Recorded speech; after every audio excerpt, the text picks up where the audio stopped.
በስመ አብ ወወልድ ወመንፈስ ቅዱስ አሐዱ አምላክ አሜን። ለዛሬ እግዚአብሔር በሰጠን ጊዜና ሰዓት የምንማማርበት የትምህርታችን ርዕስ የሚሆነው እግዚአብሔር መጎብኘትን ይጎበኛችኋል የሚል ይሆናል። ይህንን በርዕስነት ያነሳነውን ኃይለ ቃል በመጽሐፍ ቅዱሳችን ላይ ተመዝግቦ የምናገኘው በኦሪት ዘፍጥረት በምዕራፍ 50 ቁጥር 24 ላይ ነው።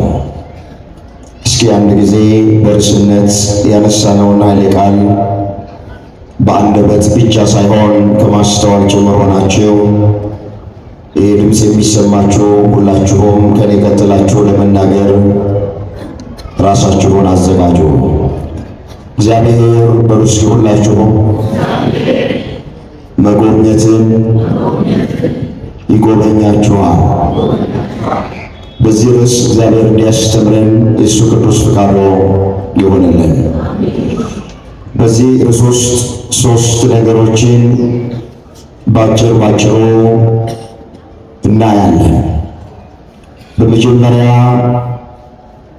እግዚአብሔር ይጎበኛችኋል ማለት ምን ማለት ነው የሚለውን አስቀድመን እናያለን። በሁለተኛ ደረጃ በመጽሐፍ ቅዱስ እግዚአብሔር እነማንን ጎበኘ የሚለውን እንመለከታለን።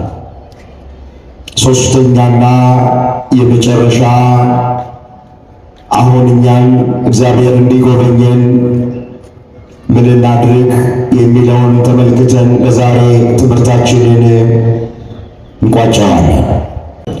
እግዚአብሔር መጎብኘትን ይጎበኛችኋል ርዕሳችን ነው፣ እንዳትረሱ።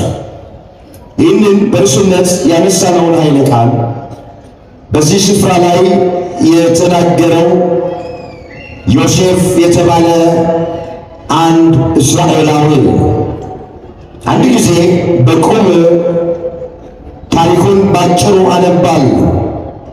ወደ ርዕሳችን መሠረታዊ ሐሳብ መምጣት ይቻለን ዘንድ ኦሪት ዘፍጥረት ምዕራፍ 50 ቁጥር 24 ጀምሮ እንዲህ ተብሎ ተመዝግቧል። ዮሴፍም ወንድሞቹን አለ፣ እኔ እሞታለሁ፣ እግዚአብሔር መጎብኘትን ይጎበኛችኋል፣ ከዚች ምድር ያወጣችኋል፣ ለአብርሃምና ለይስሐቅ ለያዕቆብም ወደ ማለላቸው ምድር ያደርሳችኋል። ዮሴፍም የእስራኤልን ልጆች እግዚአብሔር ሲያስባችሁ አጥንቴን ከዚህ አንስታችሁ ከእናንተ ጋር ውሰዱ ብሎ አማላቸው። ዮሴፍም በ110 ዓመት ዕድሜው ሞተ፣ በሽቱም አሾት በግብፅ ምድር በሳጥን ውስጥ አኖሩት ይላል። ስለ ቃሉ የቃሉ ባለቤት የሰራዊት ጌታ አምላካችን እግዚአብሔር ስሙ ለዘላለም የተመሰገነ ይሁን። እንግዲህ በርዕስነት ያነሳነውን ቃል በዚህ ስፍራ ላይ የተናገረው ዮሴፍ የተባለ ሰው። ዮሴፍ ማለት የስሙ ትርጉም እግዚአብሔር ይጨምራል ማለት ነው። ዮሴፍ ማለት ቃሉን የተናገረው ተሰደው በግብፅ በነበሩበት ዘመን እኔ መሞትን እሞታለሁ አለ ለወንድሞቹ። ነገር ግን እግዚአብሔር እናንተን ያስባችኋል፣ እንደተሰደዳችሁ አትቀሩ፣ ከስደት ትመለሳላችሁ፣ ሚጠት ይደረግላችኋል። እግዚአብሔር ሲያስባችሁ ወደ ሀገራችን ወደ ኢየሩሳሌም ስትመለሱ አጥንቴ በግብፅ ምድር እንዳይቀር በሳጥን ውስጥ አድርጉት፣ እናንተ ወደ ምድረ ርስት ወደ ከነዓን በምትመለሱበት ጊዜ አጥንቴን ከዚህ አንስታችሁ በኢየሩሳሌም አሳርፉ ብሎ በሥጋው አንቀላፋ ይላል። በ110 ዓመቱ ታሪኩ ባጭሩ ርዕሱን ያገኘነው አሁን ከተረክነው ታሪክ ነው። እግዚአብሔር መጎብኘትን ይጎበኛችኋል። ታሪኩ ሰፊ ነው። እስራኤልን እግዚአብሔር ጎብኝቷቸዋል። ከባርነት ቤት ነፃ አውጥቷቸዋል። እየተንከባከበ የቀን ሐሩር እንዳያቃጥላቸው በሰባት የተለያየ ደመና እየጋረደ የሌሊቱ ጨለማ እንዳያስደነግጣቸው በብርሃን አምድ እየመራ የኢያሪኮን ቅጽር እያፈረሰ የዮርዳኖስን ባሕር እየከፈለ የአሞራውያን ንጉሥ ሲሆንን የባሳንን ንጉሥ ዐግን እየገደለ አዎ ማርና ወተት ወደምታፈስ ወደ ምድረ ርስት ወደ ከነዓን አስገብቷቸዋል። ዮሴፍ እንደተናገረ አጥንቱን ተሸክመው አዎ ቤተሰቦቹ በምድረ ርስት በከነዓን አሳርፈዋል። ክቡር ነው። እንመለስ። እግዚአብሔር መጎብኘትን ይጎበኛችኋል። እስኪ መጀመሪያውን እግዚአብሔር ይጎበኛችኋል ማለት ምን ማለት ነው ከሚለው እንነሳ። ታሪክ በመተረክ ጊዜያቸውን እንዳላጠፋባችሁ ወገኖቼ፣ እግዚአብሔር ይጎበኛችኋል ማለት እግዚአብሔር ይመለከታችኋል ማለት። እግዚአብሔር ይጎበኛችኋል ማለት እግዚአብሔር ያስባችኋል ማለት። እግዚአብሔር ይጎበኛችኋል ማለት እግዚአብሔር ወደ እናንተ ሕይወት ዘንበል ይላል ማለት ነው። የቃሉ ትርጉም ነው። እግዚአብሔር ሲጎበኝ የተቆጣች ሰማይ ዝናብ መስጠት ትችላለች። እግዚአብሔር ሲጎበኝ መካኒቱ ወላድ መሆን ትችላለች። እግዚአብሔር ሲጎበኝ ጤና ያጡ ጤና ማግኘት ይችላሉ። እግዚአብሔር ሲጎበኝ የአልቃሾች እንባ ይታበሳል። እግዚአብሔር ሲጎበኝ እንቆቅልሻችን ይፈታል። ታሪካችን ይቀየራል። ነገራችን ይገለበጣል። በሕይወታችን ተራራ የሆነብን ነገር ደልዳላ ሜዳ ይሆንልናል። ባህር እየተከፈለልን በደረቅ መሻገር እንችላለን። ስለዚህ ባጭሩ እግዚአብሔር ይጎበኛችኋል ማለት እግዚአብሔር ይመለከታችኋል፣ እግዚአብሔር ያስባችኋል፣ እግዚአብሔር ወደ እናንተ ሕይወት ዘንበል ይላል ማለት ነው። እግዚአብሔር ሁላችንን በቸርነቱ ይጎብኘ። እስኪ ወደ ሁለተኛው ልሄድ። በመጽሐፍ ቅዱስ እግዚአብሔር እነማንን ጎበኘ? ለአብነት ከብሉይ ኪዳን አንድ ከአዲስ ኪዳን አንድ አያለው። ብሉይ ኪዳንን ስናነሳ ብዙዎች በእግዚአብሔር ተጎብኝተዋል። ከብዙዎቹ መካከል የቤተልሔም ሰዎች የመጀመሪያዎቹ ናቸው። በእግዚአብሔር ከተጎበኙት መካከል ማለት እግዚአብሔር ካሰባቸው መካከል ማለት ታሪኩ በመጽሐፈ ሩት በምዕራፍ 1 ቁጥር 1 ጀምሮ ተመዝግቧል።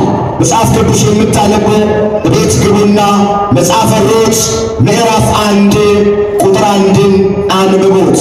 እኔ አለፍ እያልኩኝ ጥቂት ነገር አስታውሳችኋለሁ። ታሪኩ እንደዚህ ብሎ ይጀምራል። መሳፍንት በምድሪቱ ላይ ይፈርዱ በነበረበት ዘመን አንድ ቤተሰብ ቤተልሔም በምትባል አውራጃ ይኖር ነበረ ይላል። የባል ስም አቤሜሌክ፣ የሚስት ስም ኑኃሚን፣ 2 ልጆች አሏቸው፣ መሐሎንና ኬሌዎን ተብለው ይጠራል። የሚኖሩት በይሁዳ ቤተልሔም ነው ይላል። ቤተልሔም ማለት የቃሉ ትርጉም ቤተ ኅብስት ማለት የእንጀራ ቤት ማለት ነው። ቤተልሔም ማለት የእንጀራ ቤት የሚል ትርጉም ባለባት ከተማ ይሄ ቤተሰብ እየኖረ ጽኑ ረሃብ ገጠመው ይላል። እግዚአብሔር የሰማይን መስኮት ለጎመ። ምድር የተዘራባት አልበቅል አለ፣ የተተከለባትም አልጸድቅ አለ። ጽኑ ረሃብ ሆነ። ወገኖቼ አባቶቻችን መጽሐፍ ቅዱስም ከረሃብ ሰይፍ ይሻላል ነው ያሉት። በዚህ በሰቆቃወ ኤርምያስ በምዕራፍ 4 ቁጥር 9 ላይ ነቢዩ ኤርምያስ ሲናገር ምን አለ? ከረሃብ ሰይፍ ይሻላል። ሰይፍ ገላግሌ ነው። አንድ ጊዜ ይቆርጣል፣ ይገላግላል። ረሃብ ግን ያሰቃያል።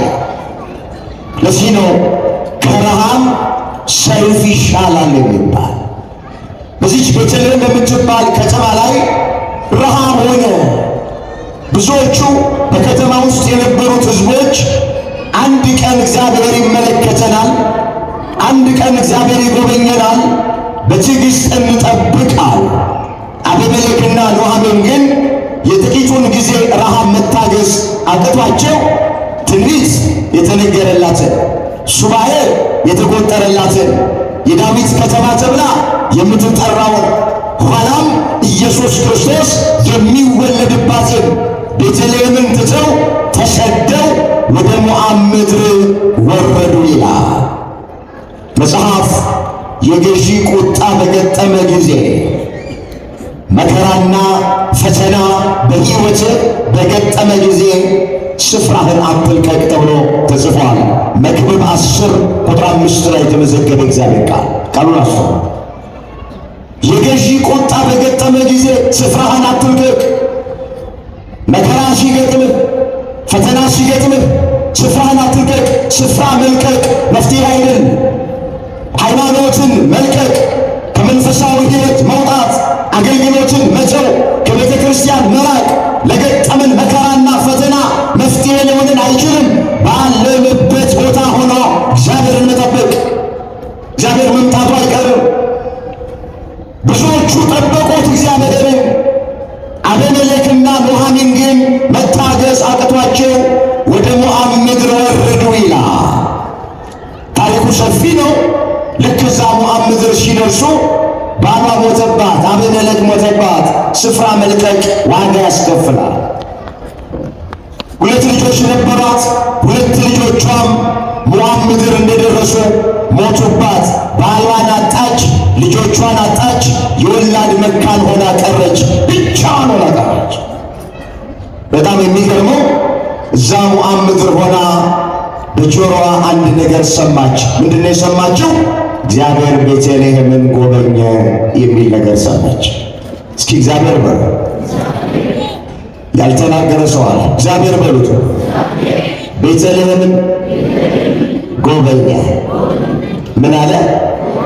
ጎበኛት። የሰማይን መስኮት ከፈተ። ዝናብን ለዘር ጠልን ለመከር ሰጠ እግዚአብሔር። ምድሪቱ የተዘራባት ይበቅል፣ የተተከለባት ይጸድቅ ጀመረ። ታሪክ ተቀየረ። ነገር ተገለበጠ። ታግሰው እግዚአብሔርን የጠበቁት በእግዚአብሔር ተጎበኙ፣ ተባረኩ። ኑኃሚን ግን ከባሏና ከ2 ልጆቿ ጋር ስፍራዋን በመልቀቋ ባሏን አጣች፣ ልጆቿን አጣች። የወላድ መካን ሆና ቀረች። እዛ ሞዓብ ሳለች ቤተልሔም እንደተጎበኘች አየች። መጽሐፈ ሩት ምዕራፍ 1 ቁጥር 6 ላይ እግዚአብሔር ቤተልሔምን ጎበኘ ተብሎ ተጽፏል። ወገኖቼ እግዚአብሔር የጉብኝት ጊዜ አለው። እኛ በትዕግሥት እንጠብቀው እንጂ እግዚአብሔር እኛን የሚያይበት፣ እኛን የሚመለከትበት፣ ታሪካችንን የሚቀይርበት፣ እንባችንን የሚያብስበት፣ እንቆቅልሻችንን የሚፈታበት፣ ቀና ብለን እንድንሄድ የሚያደርግበት እግዚአብሔር የራሱ ጊዜ አለው። የራሱ ምን አለው?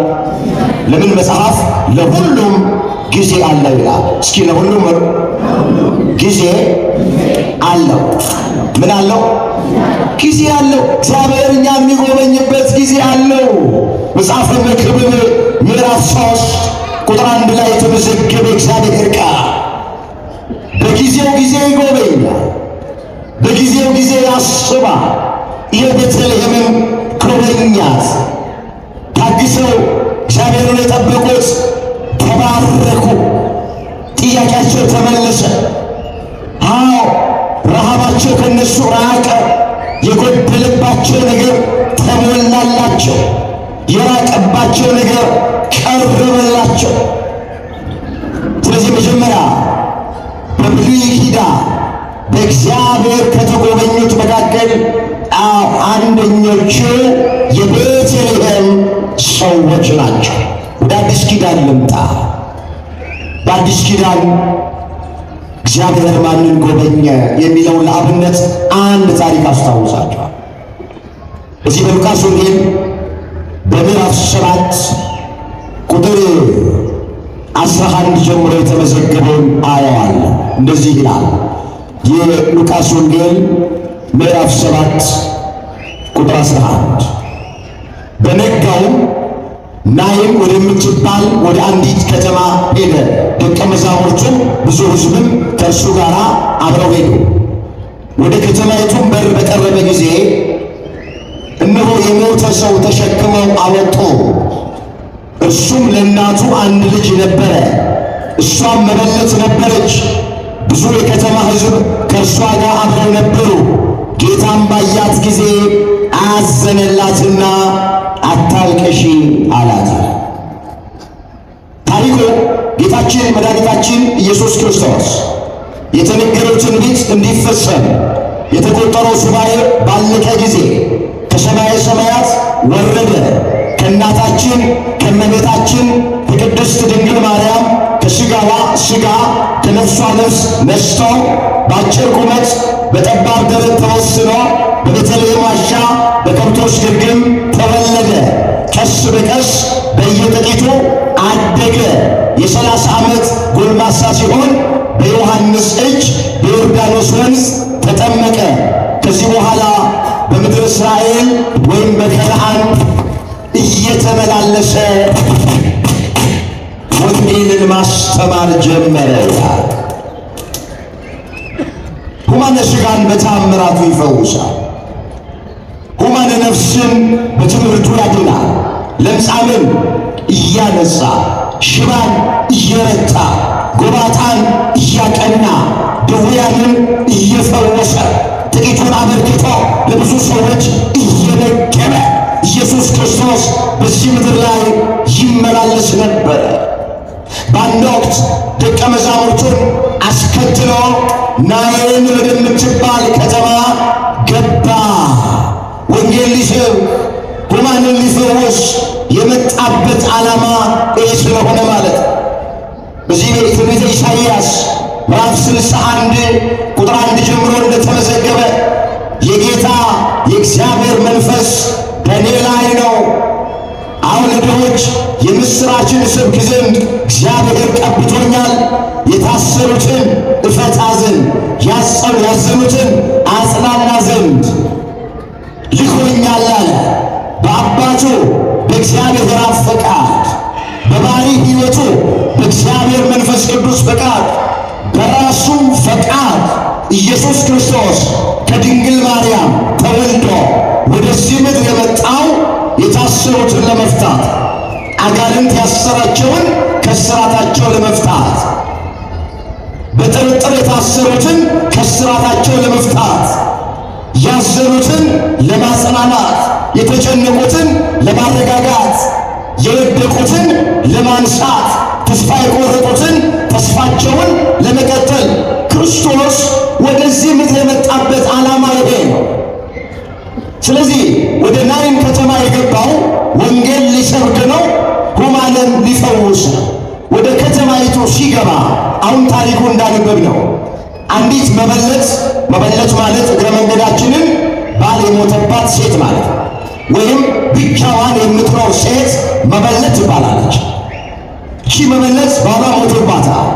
የባሏ መሞት ሳያንስ ተቀዳሚ ተከታይ የሌለው የዓይኗ ማረፊያ የሆነ ይጦረኛል፣ ይረዳኛል ብላ ያሳደገችው አንድ ብላቴና ልጅ ነበራት። እሱ ሞቶባት ለማስቀበር አስክሬኑን አሸክማ ወደ ቀብር ስፍራ ስትሄድ ኢየሱስ ክርስቶስ ወንጌል ሊሰብክ ወደ ከተማይቱ ሲገባ ፊት ለፊት ተገናኙ ይላል መጽሐፍ። ችግራችንና እግዚአብሔር ሲገናኝ ያን ጊዜ መፍትሄ ማግኘት እንችላለን። ወደ አስክሬን የተሸከሙትን ሰዎች ቆሙ አላቸው። ቆሙ። ሴቲቱን ሳያት ትወድቃለች፣ ትነሳለች፣ በአራት ማዕዘን እንባዋን ታፈሳለች። እያለቀሰች ነው። ለምን? ባሏ ሞቶባታል። እንደገና የባሏ መሞት ሳያንስ ልጇ ሞቶባታል። በእንቅርት ላይ ጆሮ ደግፍ ነው የሚባለው፣ በቁስል ላይ ቅዝቃዜ ነው የሚባለው።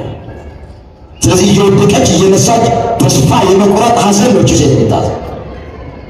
ጌታችን አያትና እንዲህ አላት፣ አንቺ ሴት አላት፣ አይዞሽ አታልቅሽ አለ። ዛሬ የድምፅ ለእኛ በጣም ያስፈልጋል። አይዟችሁ የሚለን ያስፈልጋል። በብዙ ነገር እያዘንን ያለ፣ ስለ ሀገር በምንሰማው እያዘንን ነው። ስለ ቤተ ክርስቲያናችን በምንሰማው እያዘንን ነው። ስለ ወገኖቻችን በምንሰማው እያዘንን ነው። የኑሮ ጉዳይ ያሳዝነናል።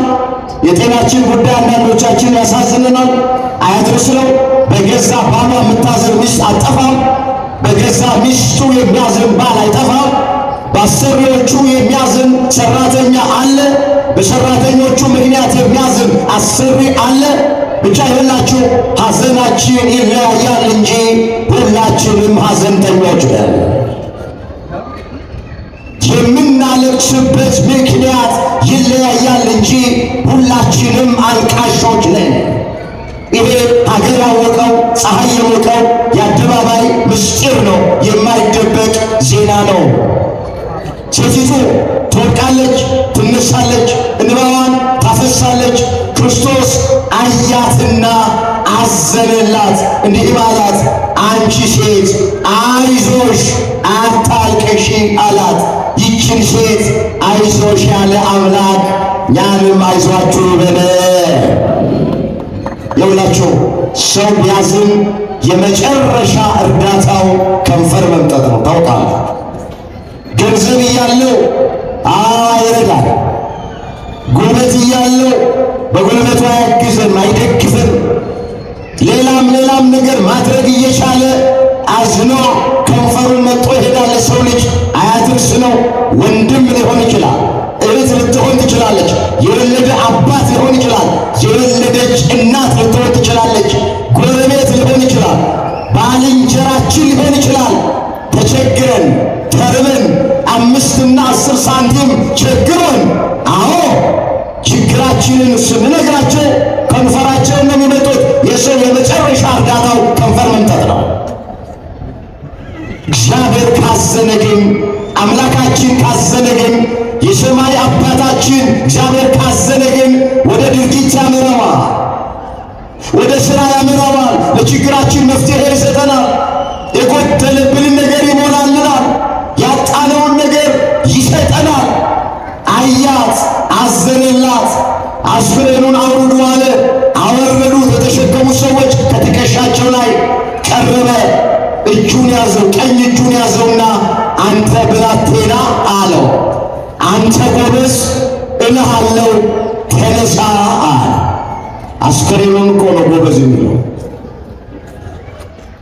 እኛ ታውቃላችሁ፣ አንድ ሰው ከሞተ በስሙ እንኳን አንጠራው። ዶክተር ይሁን ፕሮፌሰር ይሁን ጳጳስ ይሁን ምንም ዝነኛና ስመጥር ሀገርን አንቀጥቅጦ የገዛም ሰው ይሁን ነፍሱ ከሥጋው ስትለይ አውቶማቲካሊ ስሙ ይቀየራል። አስክሬን ነው ማለት ነው።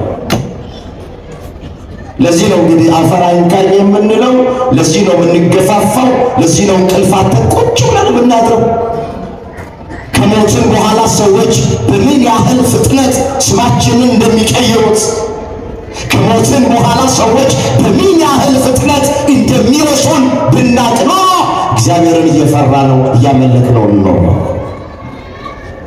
ቤተ ክርስቲያን እንኳን ለቀብር መተን ምናልባት ከዘገየ የሞተው ሰው ቅድም እንዳልኳችሁ ማንም ይሁን አስክሬኑ ምን ነው ዘገየ ነው ምን ነው ዶክተር ከሌ ለምን ዘገየ አይባልም። ፕሮፌሰር የሞተው ፕሮፌሰር ቢሆን ፕሮፌሰሩ ምን ነው ዘገየ አይባልም። አስክሬኑ ክርስቶስ አስክሬን አለ። አንተ ጎበዝ አለው። ገና ሙሽራ ነበረ፣ ገና አበባ ነበረ፣ ገና ብላቴና ነበረ፣ ገና ወጣት ነበረ። ስለዚህ ምን አለው? አንተ ጎበዝ አለው፣ እልሃለሁ ተነሳ አለው። የሞተውም ቀና ብሎ ተቀመጠ ይላል። ነፍሱ ወደ ሥጋው ተመለሰች። የቀዘቀዘ ሰውነቱ እንደገና ሞተ። ለእናቱ ስጧት አለ፣ የባልሽን ሐዘን ያስረሳሽ አላት። እናት የሞተ ልጇ ሲነሳ አፏ በሳቅ ተሞላ፣ ከንፈሯ በእልልታ ተሞላ፣ እምባዋ ታበሰ፣ ሐዘኗ ለደስታ ተለወጠላት። ክብር ምስጋና ለአምላካችን ለእግዚአብሔር ይገባል። የእግዚአብሔር ማዳን ሲነገር፣ ድንቅ ሥራው ሲነገር ማመስገን፣ እልል ማለት መጽሐፍ ቅዱሳዊ ነው። መጽሐፍ አሕዛብ ሁላችሁ እጆቻችሁን አጨብጭቡ፣ በደስታ ቃል ለእግዚአብሔር እልል በሉ ተብሎ ተጽፏል። መዝሙር 46 ቁጥር 1 ላይ እስኪ ቃሉን ከኔ ቀጥላችሁ ተናገሩ። አሕዛብ ሁላችሁ በሉ እጆቻችሁን አጨብጭቡ፣ በደስታ ቃልም ለእግዚአብሔር እልል በሉ። እስኪ ለእግዚአብሔር ክብር ምስጋና አቅርቡ። እግዚአብሔር የተመሰገነ ነው። በቃ የሞተ ልጇ ተነሳ። እግረ መንገድ የምናመልከው አምላክ የታመሙትን ማዳን ብቻ ሳይሆን የሞቱትን ማስነሳት ይችላል። ይችላላችሁ? ይኸው ችሎ አሳያ። አሁን አንዳንዶቻችን እግዚአብሔር የሆነን ነገር ይችላል፣ ደግሞ የሆነውን ነገር አይችልም ብለን እጃችንን አጣጥፈን እግራችንን አጣምረን ቁጭ ያለን ሰዎች እዚህ ጉባኤ መካከል አጠፋ። ባካችሁ ችግራችንን ሁሉ ከእግዚአብሔር በታች እናድርግ። እግዚአብሔርን ደግሞ ከችግሮቻችን ሁሉ በላይ እናድርገው። ለሱ የሚሳነው ነገር የለም። የታመመውን ያድናል። የታመመ ማዳን ብቻ አይደለም፣ የሞተውን ማስነሳት ይችላል። የኛ አምላክ የ4 ቀን ሬሳ አልዓዛርን አስነስቶታል። የዚችን የመበለት ልጅ አስነስቷል። የዛ የኢያኢሮስን ልጅ አስነስቶታል። ስለዚህ ለእግዚአብሔር የሚሳነው ምንም ነገር የለም። መጽሐፍ እንደዚህ ይላል፣ እኔ የሥጋ ለባሽ ሁሉ አምላክ ነኝ፣ በውኑ እኔን የሚያቅተኝ ነገር አለን ይላል የሠራዊት ጌታ እግዚአብሔር ተብሎ ተጽፏል። እዛ ትንቢተ ኤርምያስ ምዕራፍ 32 ቁጥር 26 ላይ የተመዘገበ ቃል እኔ አለ የሥጋ ለባሽ ሁሉ አምላክ ነኝ፣ በውኑ እኔን የሚያቅተኝ ነገር አለን ይላል የሠራዊት ጌታ እግዚአብሔር። እግዚአብሔርን ምን ያቅተዋል? እግዚአብሔርን ምን ይሳነዋል? መልአኩ ቅዱስ ገብርኤል ወደ እመቤታችን ወደ ቅድስት ድንግል ማርያም እንዲያበስራት የምሥራቹን እንዲነግራት ተላከ። ወንድ ልጅ ትወልጃለሽ፣ ስሙንም ኢየሱስ ትዪዋለሽ አላት። እመቤታችን ምን አለችው? እኔ ወንድ ስለማላውቅ ይህ ነገር እንዴት ይሆንልኛል አለች። ከዛ ማስረጃ መጣ። መንፈስ ቅዱስ ይጸልልልሻል፣ አንቺ የምትወልጂው የልዑል የእግዚአብሔር ልጅ ይባላል። ዘመድሽ ኤልሳቤጥ መካን ነበረች፣ 6 ወር ሆኗታል። አሁን እግዚአብሔር ጎብኝቷታል፣ እግዚአብሔር አስቧታል አለና ቅዱስ ገብርኤል ለእመቤታችን ምን አላት? ማርያም ሆይ አለ በውኑ ለእግዚአብሔር የሚሳነው ነገር አለን አላት። የዚህ ጊዜ እመቤታችን ምን አለች? ይኩነኒ በከመ ትቤለኒ፣ እነሆኝ የጌታ ባሪያ እንደ ቃልህ ይሁንልኝ አለች። ይላችሁ እመቤታችን የተሸነፈችበት ቃል የምሥራቹን አሜን ይሁንልኝ ብላ የተቀበለችው በምን ምክንያት ነው ስንል ቅዱስ ገብርኤል ለእግዚአብሔር የሚሳነው ነገር አለን ሲላት ለእግዚአብሔር የሚሳነው ነገር እንደሌለ አምናለሁ አለች። እስኪ ለእግዚአብሔር የሚሳነው ነገር የለም አለ። በቃ ችግራችን ሁሉ ከማን በታች ነው? ንገሩኝ፣ ከማን በታች? እግዚአብሔር ደግሞ ከችግሮቻችን ሁሉ በላይ። ይህን ልባችሁ ውስጥ አስቀምጡ። የፍርድ ቤት ጉዳይ ነው ችግራችሁ፣ በትዳር ውስጥ እየኖራችሁ ልጅ አጣችሁ ነው? ጤና ጎሎባችሁ ነው? ወይስ የሚሻግት እንጀራ ጉዳይ ነው ችግራችሁ? ምንድን ነው ችግራችሁ? የቱም አይነት ችግር እኔ ሁሉን ለመዘርዘር ጊዜ የለኝም፣ እናንተ ሂዱበት። እኔ የምላችሁ ግን ችግሮቻችን ሁሉ ከእግዚአብሔር በታች እንደሆነ ማለት ነው። የምናመልከው አምላክ ጠዋት ማታ ወደ መቅደሱ የምንገሰግስለት አምላክ፣ ጠዋት ተነስተን ውዳሴ ማርያም የምናደርስለት አምላክ፣ ዳዊት የምንደግምለት አምላክ፣ 3 ሰዓት ቆመን የምናስቀድስለት አምላክ በዚህ ሰዓት እንኳን በዓለም ርኩሰት ስፍራ ከምቀመጥ በመድኃኔ ዓለም ደጅ ቁጭ ብዬ ቃሉን ብሰማ የከንፈሬን ፍሬ ዝማሬ ምስጋና ለአምላኬ ባቀርብ ይሻላል ብለን ያመንነው ተስፋ ያደረግነው አባታችንና አምላካችን እግዚአብሔር ከችግሮቻችን ሁሉ በላይ ነው። ችግራችንን ይቀጠቅጠዋል፣ ይረጣዋል። ምንድነው አባቶች ችግራችሁ? ምንድነው እናቶች ችግራችሁ? ከእግዚአብሔር በታች እንደሆነ ችግራችሁ እመኑ። ሁሉን ማስተካከል፣ ለሁሉ መልስ መስጠት፣ ለሁሉ መፍትሄ መስጠት እግዚአብሔር ይችላል። ይችላል አይችልም? እስኪ ይችላል ምንድ አመስግኑ። ሰይጣን ይፈር፣ እግዚአብሔር ይችላል። ይችላል አምላካችን። ምን ይሳነዋለስ? ልጇ ሞተ። የሞተባት ልጇን አስነሳ። በሕይወታችን ብዙ የሞቱብን ነገሮች አሉ። የሞቱብን ነገሮች ሁሉ እግዚአብሔር ይቀስቅስልን። አሜን በለው። ድንጋይ የተገጠመባቸው ነገሮች አሉ። አንዳንዶቻችን የእኔ ጉዳይማ በቃ ብለን ተስፋ የቆረጥንበት ነገር ሊኖር ይችላል። አይዟችሁ፣ ሰው ሲጨርስ እግዚአብሔር ሥራ መስራት ይጀምራል። የሰው ትዕግስት ማለቂያ፣ የእግዚአብሔር ሥራ መጀመሪያ። እኔ በቃ የኔ ነገር አበቃ ብለን ተስፋ ስንቆርጥ እሱ ሥራ መስራት ይጀምራል። ትዝ ይላችኋል፣ አልዓዛር ታሞ እህቶቹ ማርታና ማርያም ወደ ክርስቶስ መልእክት ላኩ። የምትወደው ታሟልና ፈጥነህ ናና ሳይሞት አድንልን አሉት። ይህ መልእክት ደርሶታል። ሰምቶ እንዳልሰማ አይቶ እንዳላየ ሆነ። ሕመሙ ጸና። የአልዓዛር ሞተ፣ ነፍሱ ከሥጋው ተለየች። ሁላችን ታሪኩ እንደምናውቅ ወሰዱና ቀበሩት። በሰውኛው ፍራሻቸውን አንጥፈው ማርታና ማርያም የአልዓዛር እህቶች ሐዘን ተቀመጡ። በመጀመሪያ ቀን ይመጣሉ በጠበቁት፣ ክርስቶስ አልመጣ። በሁለተኛው ቀን አልመጣ። በሦስተኛው ቀን አልመጣ። በአራተኛው ቀን፣ አራተኛ ቀን ማለት ለቅሶ ቤት ድንኳን የሚፈርስበት ቀን ነው። የሰው ቁጥር የሚቀንስበት ቀን ነው። ሐዘንተኛ ቁጥሩ የሚቀንስበት ቀን ነው። ጥቂት ዘመዶች፣ የቅርብ ሰዎች፣ ጎረቤት ብቻ የሚገኝበት ሰዓት ነው። ክርስቶስ የሚሰራው ብቻ ነው። በግርግር ውስጥ የለም። በግርግር ውስጥ አምላካችን የለም። በጸጥታ ውስጥ ስራ የሚሰራ አምላክ። አራተኛው ቀን ሲሆን ከሞተ በኋላ ምን አለ ይላል መጽሐፉ ስታነቡት፣ አልዓዛር ተኝቷልና እቀሰቅሰው ዘንድ ይገባል፣ ኑ ወደ ቢታንያ እንሂድ አለ። የሞተውን ሰው ተኝቷል አለው። ሞቱን በእንቅልፍ መሰለው። ለምንድን ነው አልዓዛር ተኝቷል ያለው የሞተውን ሰው ያሉ እንደሆነ የተኛ እንደተኛ አይቀርም ይነሳል። የሞተ ሰውም እንደ ሞተ አይቀርም ይነሳል። ከሞት በኋላ ሕይወት አለ። ከመቃብር በኋላ ትንሣኤ አለ። ሄደ ታሪኩን ላሳጥር።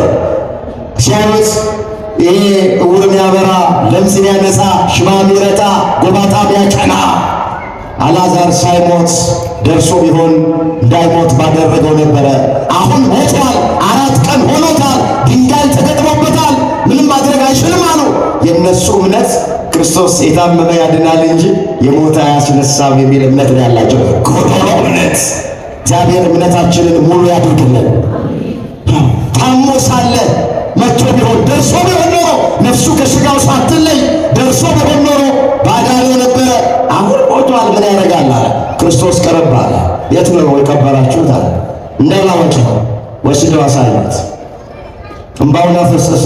ታሪኩ እንደምናውቅ ለሞቱ ሰዎች ማልቀስ እንደሚገባ አብነት ሲሆን ደረቱን አልደቃም፣ ፊቱን አልዋጨርም፣ ፀጉሩን አልነጨም፣ እንባውን አፈሰሰ። እንባችሁን ለሞተ ሰው አፍስሱ ለማለት የተፈቀደ ነው ማዘን። ግን ተስፋ የመቁረጥ ሐዘን ክርስቲያን አያዝንም። ለምን? ከሞት በኋላ ሕይወት አለና፣ ከመቃብር በኋላ ትንሣኤ አለና። ሞተን ፈርሰን በስብሰን አንቀርማ። እንባውን አፈሰሰ። ከዛ አልዓዛር ና ከመቃብር ውጣ አለው። እንደተገነዘ በጨርቅ እንደተጠቀለለ ከመቃብር ውስጥ አፈፍ ብሎ ወጣ። ክብር ምስጋና ለአምላካችን ለእግዚአብሔር ይሁን። እንደገና ወጣ። ሞቶ የነበረው ሕያው ሆነ። ክርስቶስ የመጨረሻ ለቅሶ ደራሽ ነው። የመጀመሪያ ግን አጽናኝ ነው። በአራተኛ ቀን ነው ለቅሶ የደረሰ። ስለዚህ የመጨረሻ ለቅሶ ደራሽ ነው። የመጨረሻ ለቅሶ ደራሽ ቢሆንም የመጀመሪያ ግን አጽናኝ ሆነ።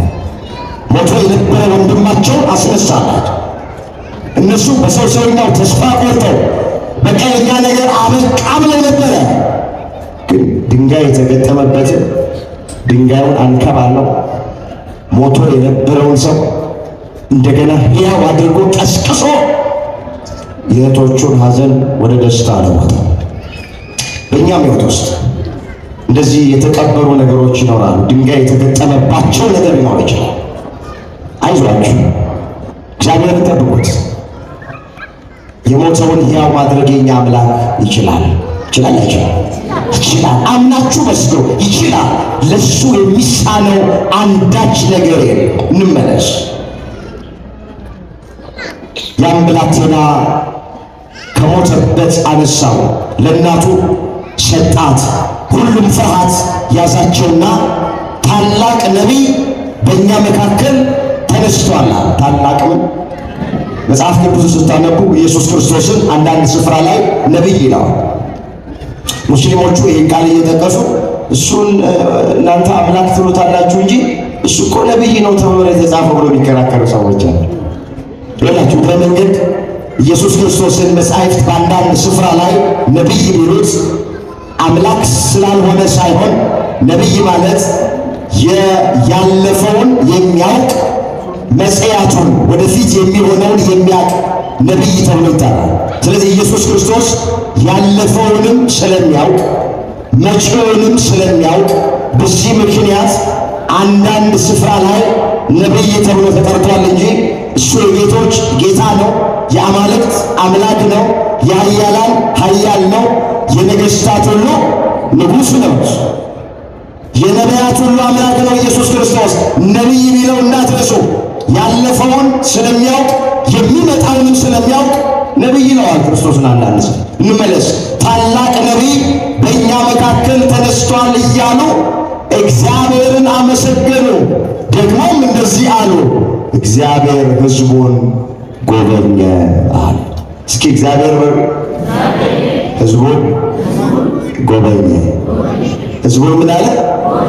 ርዕሳችን ምንድን ነበር? እግዚአብሔር መጎብኘትን ይጎበኛቸዋል። በአዲስ ኪዳን እግዚአብሔር ከተጎበኙ ሰዎች መካከል በናይን ከተማ የምትገኘች መበለት አንዷ ናት። ወደ ሦስተኛውና የመጨረሻው እንምጣ። አሁን እኛን እግዚአብሔር እንዲጎበኘን ምን እናድርግ? ሁለቱን አይተናቸዋል። አሁን ሦስተኛው ነው። መቼስ ሰው ጤነኛ ከሆነ በእግዚአብሔር መጎብኘት ይፈልጋል። እግዚአብሔር እንዲያስበው፣ እግዚአብሔር እንዲመለከተው ሁሉም ሰው ይፈልጋል። ግን በምኞት ብቻ ወገኖቼ የእግዚአብሔርን ጉብኝት ማግኘት አይቻልም። ከኛ የሚጠበቅ ነገር አለ። እኛ እንድናሟላው የሚያስፈልግ ነገር አለ። ምንድን ነው ብለን ስንል እግዚአብሔር እኛን እንዲመለከትን ሳናቋርጥ መጸለይ፣ በሙላት ይሁን በጉድለት፣ በሐዘን ይሁን በደስታ፣ በጤንነት ይሁን በበሽታ፣ በከፍታ ይሁን በዝቅታ፣ በምን ውስጥም ብቻ ነው እግዚአብሔር እንዲመለከተን፣ እግዚአብሔር እንዲያስበን፣ ደግሞ እንዲጎበኘን ከፈለግን ድርሻችን ጸሎት፣ ያለማቋረጥ መጸለይ። የሚጸልዩ ሰዎች ይዘገይ ይሆናል፣ ይቆይ ይሆናል። እግዚአብሔር ግን አንድ ቀን ይጎበኛቸዋል። በሕይወታቸው የተዘጋባቸውን ነገር እግዚአብሔር ይከፍትላቸዋል። የራቀባቸውን ነገር ያቀርብላቸዋል። የጎደለባቸውን ነገር ይሞላል። ምንድን ነው ተብሎ የተጻፈው? ለምኑ ይሰጣችሁማል፣ መዝጊያ አንኳኩ ይከፈትላችሁማል፣ ፈልጉ ታገኙማላችሁ ተብሎ ተጽፏል። የማቴዎስ ወንጌል ምዕራፍ 7 ቁጥር 7 ላይ የተመዘገበ እግዚአብሔር ቃሉን አስተውሉ። ለሚለምን ሁሉ ይሰጠዋል አለ ጌታችን ኢየሱስ ክርስቶስ የተናገረው ቃል። ለሚያንኳኳ ሁሉ ይከፈትለታል። የሚፈልግ ሁሉ ያጣውን ያገኛል። ከእናንተ መካከል ልጅ አባቱን ወይም እናቱን ዳቦ ቢለምን በዳቦ ፈንታ ድንጋይ የሚሰጥ ወላጅ ማን ነው አለ። ከእናንተ መካከል ልጅ እናቱን ወይም አባቱን እንቁላል ቢለምን በእንቁላል ፈንታ እባብ ወይንም ጊንጥ የሚሰጠው ማን ነው? እናንተ ክፉ ሆናችሁ ሳለ ለልጆቻችሁ መልካም ማድረግ ካወቃችሁ የሰማዩ አባታችሁ እግዚአብሔርማ ለሚለምኑት እንዴት አብልጦ አያደርግም አለ። አስተውሉት። ልጅ አባቱን ርቦት ዳቦ ቢለምነው ጥርስ ይሰበር ብሎ በዳቦ ፈንታ ድንጋይ የሚሰጥ ወላጅ ነው። እንቁላል ለለመነ ልጅ ይንደፍ ብሎ ወላጅ ጊንጥና እባብ አይሰጥም። ዳቦ ለለመነ ልጅ እንደውም እናት ከዳቦ መካከል ልስልሱን እንቦጡን ሲያላምጠው እንዲመቸው አድርጋ የውስጡን ነው የምትሰጠው። በሥጋ የወለደች እናት፣ በሥጋ የወለደ አባት። አምላካችን እግዚአብሔርማ ከአባት በላይ አባት ነው፣ ከእናት በላይ እናት ነው። እንደ እግዚአብሔር ያለ ማንም የለም ተብሎ ተጽፏል። ዳቦ ሰላም ለምነ ነው ድንጋይ ጦርነት እግዚአብሔር አይሰጠን። ዳቦ ጤንነት ለምነ ነው ድንጋይ በሽታ እግዚአብሔር አይሰጠን። ዳቦ በረከት ለምነ ነው ድንጋይ መርገም እግዚአብሔር አይሰጠንም። ዳቦ መልካም ነገር ለምነ ነው ድንጋይ ክፉ ነገር አይሰጠንም እግዚአብሔር። እኛ ብቻ ሳናቋርጥ እንለምነው፣ ሳናቋርጥ እንጸልይ፣ ሳናቋርጥ በጸሎት ማንኳኳት ያን ጊዜ ይከፍታል፣ ያን ጊዜ ይጎበኘናል። እስኪ አንድ ምሳሌ ልንገራችሁ በሚገባችሁ። አሁን ይህን ጉባኤ አጠናቀን ጨርሰን አምሽተን ወደ የቤታችን ሄደን ወደ ቤት ስንሄድ የውጭ በር ደጃፍ ላይ ቆመን በር እናንኳኳለን። ሰራተኛ ወይም ቤት ያለ ሰው አልሰማም እንበል፣ ተነስቶ በሩን አልከፈተልንም እንበል። አሁንም እናንኳኳለን። አሁንም እነሱ አልሰሙም እንበል። ማን ነው ባንኳኳ የሚከፍትልኝ ሰው አጣው ነው? ሄዶ አልጋ ይዞ ገንዘቡን ከፍሎ ሚተኛ ሰዋል። እንደዚህ ታደርጋላችሁ? እስኪከፈትልን ነው የምናንኳኳው። ማናቸው ሶስትም አራትም አንኳኳው፣ ግን በቃ አልከፍታሉኝ ብለን ተስፋ ቆርጠን ሌላ ቦታ ሌላ ቦታ ሌላናት ደጃፋችን ላይ በራችን ላይ እንደቆመን ስናንኳኳ ትነጋለች። ጸሎት እንደዚህ በቤታችን የተዘጉብን ነገሮች ይኖራል። ያጣነው ነገር ይኖራል። እንዲደረግልን የምንፈልገው ነገር ይኖራል። ምናንኳኳ በጸሎት ነው አይደለም? ስለዚህ እስኪከፈት ጸልዩ። እግዚአብሔር እስኪጎበኛችሁ ዝም ብላችሁ ጸልዩ። በመጸለያችን ብዙ የምናገኘው ጥቅም አለ። ይኸውላችሁ በመጸለያችን የምንጨምረው ነገር እንኳን ባይኖር የምንቀንሰው ግን ብዙ ነገር አለ። ምን እንቀንሳለን ካላችሁ፣ ወይ የሚጸልይ ሰው ፍርሃትን ይቀንሳል። የሚጸልይ ሰው ጭንቀትን ይቀንሳል። የሚጸልይ ሰው ብቸኝነትን ይቀንሳል። ስለዚህ ጸሎታችሁን አታቋርጡ። የምትጨምሩት ነገር እንኳን ባይኖር የምትቀንሱት ነገር ግን አለ። ፍርሃት ትቀንሳላችሁ፣ ብቸኝነት ትቀንሳላችሁ፣ ጭንቀታችሁን ትቀንሳላችሁ። የምትጸልዩ ከሆነ ጭንቀት ከእናንተ ይርቃል። ስለዚህ የእግዚአብሔርን ጉብኝት ለማግኘት መፍትሄው ምንድን ነው ከተባለ የመጀመሪያው ጸሎት። ምን አልኳችሁ? ቶሎ ጸልየን አንዳንዶቻችን አንጠግብም። ዛሬ ግን ጸሎቱን ብዙዎቻችን እርግፍ አድርገን ትተናል። ውዳሴ ማርያማቸው የት እንዳለ ማያውቁ ሰዎች በትዝታ የሚኖሩ የዛሬን ያድርገውና እንደኔ ጸሎተኛ የለም ትላለች ቢሮ ውስጥ።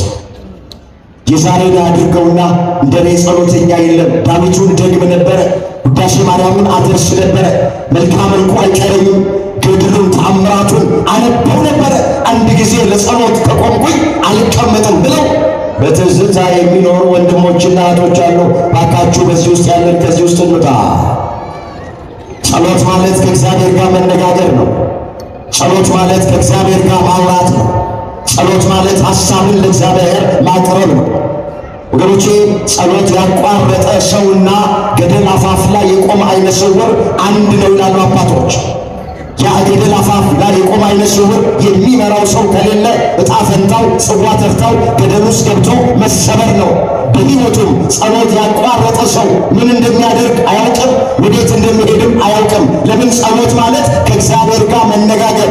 ፍትሐ ነገሥቱ የጸሎት አንቀጽ ላይ ጸሎትን ከእግዚአብሔር ጋር መነጋገር ይለዋል። ስንት ቀን ሆናችሁ ከእግዚአብሔር ጋር መነጋገር ታቆማችሁ?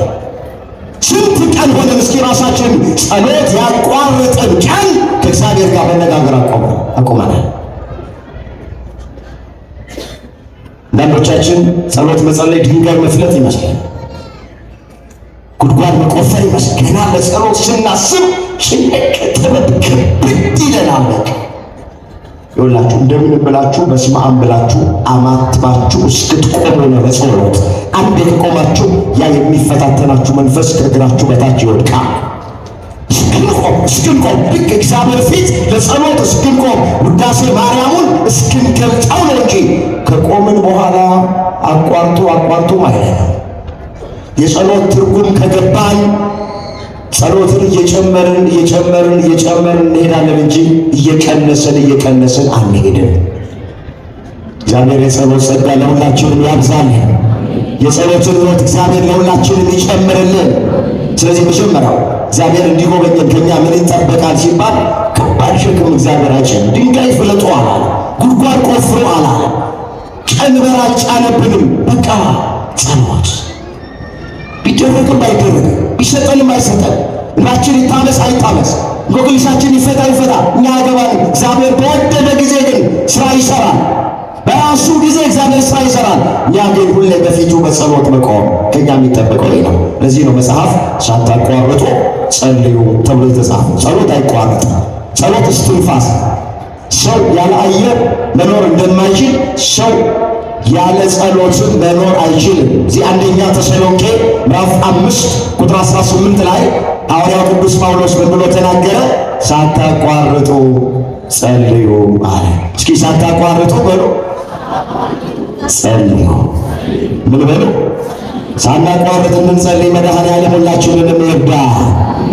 የመጨረሻ እግዚአብሔር እንዲጎበኘን ከኛ የሚጠበቀው በትዕግስት መጠበቅ፣ ትዕግስተኛ ሆኖ መጠበቅ። መጽሐፍን በብዙ ስፍራ ላይ ስናነብ በመታገሳቸው ነፍሳቸውን ያተረፉ አሉ። በመታገሳቸው በእግዚአብሔር የተጎበኙ አሉ። በመታገሳቸው ከእግዚአብሔር ብዙ በረከት ያገኙ ሰዎች አሉ።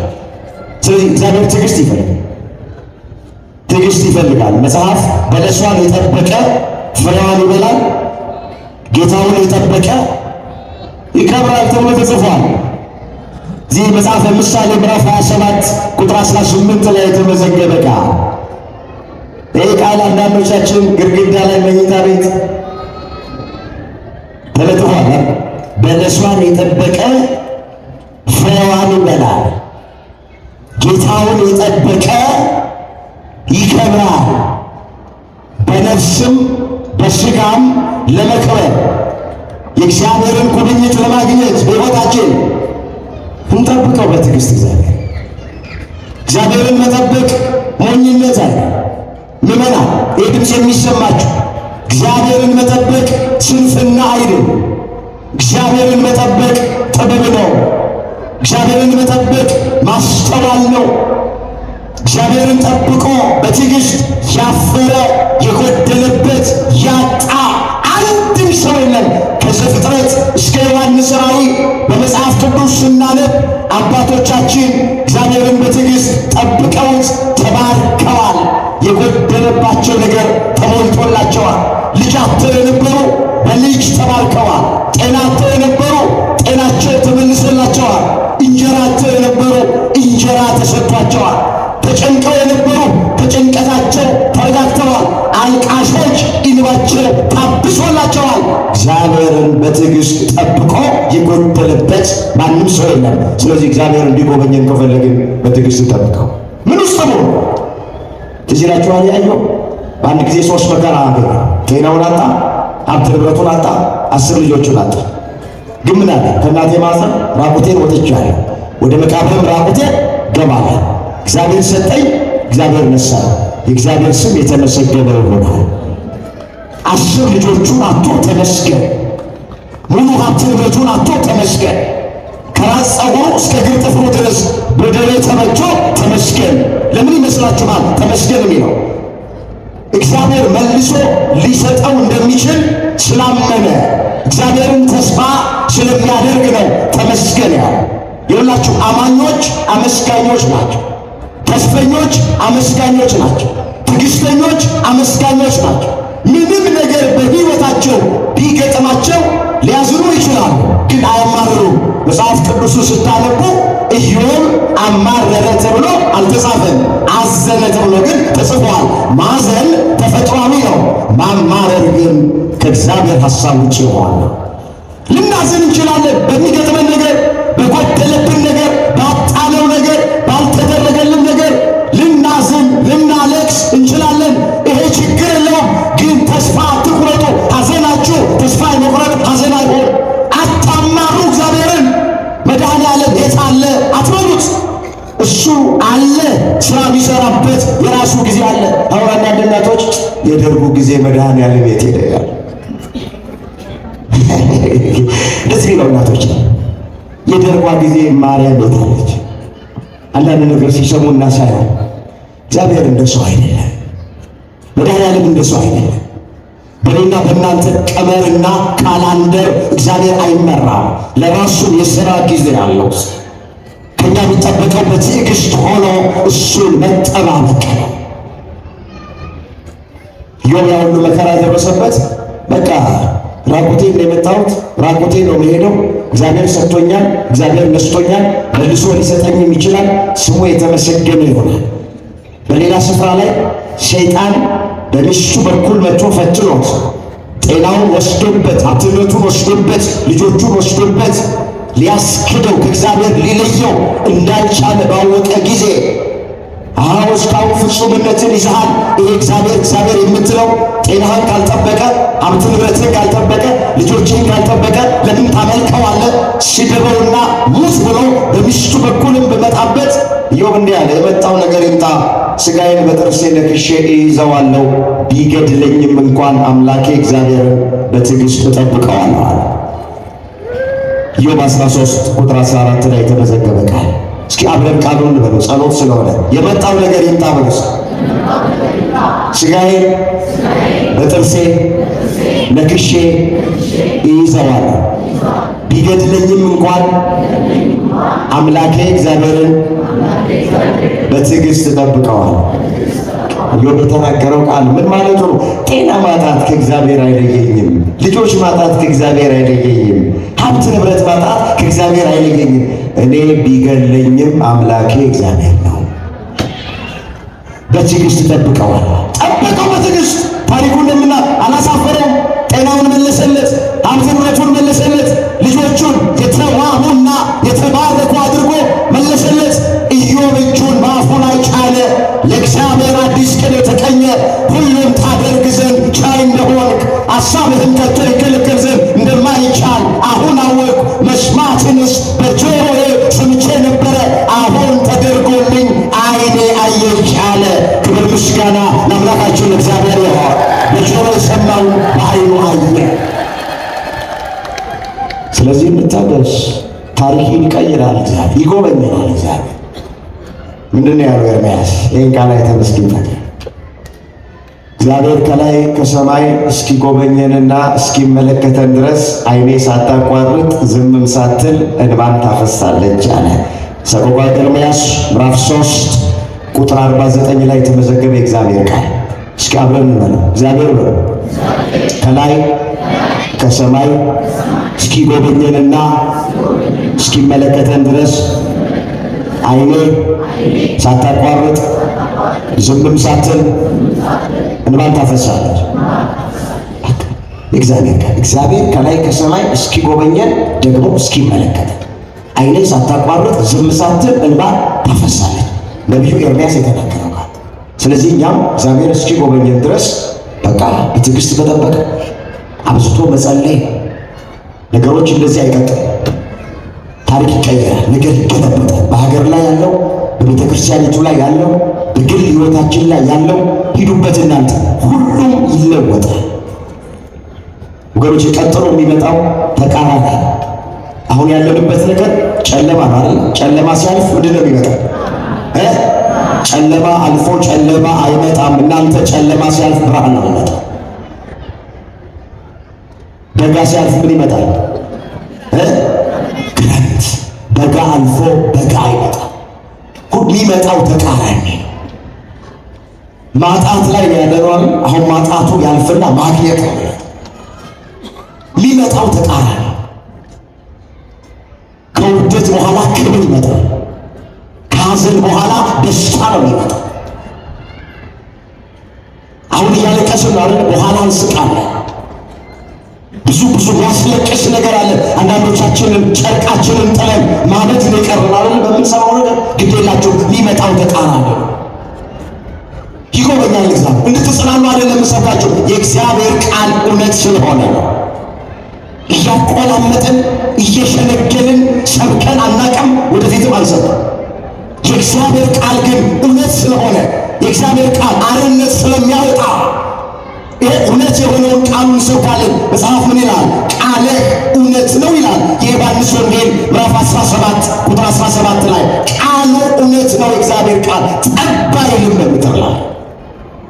ስለዚህ የሚመጣው ተቃራኒ ነው። እግዚአብሔር ሲጎበኘን ሲመለከተን የሚመጣው ሌላ ነው። ያልፋል። ታገሱ ያልኳቸው ጠብቆ እንደጨለመ አይቀርም፣ ይነጋል። አንገታችንን እንደደፋን አንቀርም፣ ቀና ብለን እንሄዳለን። እንዳዘንን አንቀርም፣ ሐዘናችን ለደስታ ይለወጣል። ጥቂት ጊዜ ብቻ ይኖራል፣ ፈተና መከራ ይኖራል። አንድ ቃል ያጀ ትምህርት ይጠቀልላል። ዳዊት ቁጣው ለጥቂት ጊዜ ነው፣ ሞገሱ ግን ለሕይወት ዘመን ነው። ማታ ለቅሶ ይመጣል፣ ጠዋት ግን ደስታ ይሆናል አለ። እዛ መዝሙር 29 ቁጥር 5 ላይ የተመዘገበ ቃል። እስኪ አብረን በለው፣ የመጨረሻ ቃል ቁጣው በሉ እስኪ ለጥቂት ጊዜ ነው፣ ሞገሱ ግን ለሕይወት ዘመን ነው። ማታ ለቅሶ ይመጣል፣ ጠዋት ግን ደስታ ይሆናል። ለቅሶ ይመጣል፣ ከዛ ደስታ ነው የሚመጣው፣ ተቃራኒ ነው። ስለዚህ ጸሎታችሁን ሳታቋርጡ ከቤተ ክርስቲያን ሳትጠፉ ቅዳሴያችሁን እያስቀደሳችሁ ጉባኤያችሁን እየተካፈላችሁ ውዳሴ ማርያማችሁን እያደረሳችሁ ጠብቁት፣ በትዕግስት ጠብቁት። ይጎበኘናል፣ ያስበናል፣ ይመለከተናል። አምላካችን እግዚአብሔር ሀገራችን ኢትዮጵያን ይጎብኝልን፣ ቤተ ክርስቲያኒቱን እግዚአብሔር ይጎብኝልን። የእያንዳንዳችንን ጓዳ የእያንዳንዳችንን ሕይወት መድኃኔ ዓለም በምህረቱ ይመልከትልን። የሁላችንን መጨረሻ እግዚአብሔር ያሳል።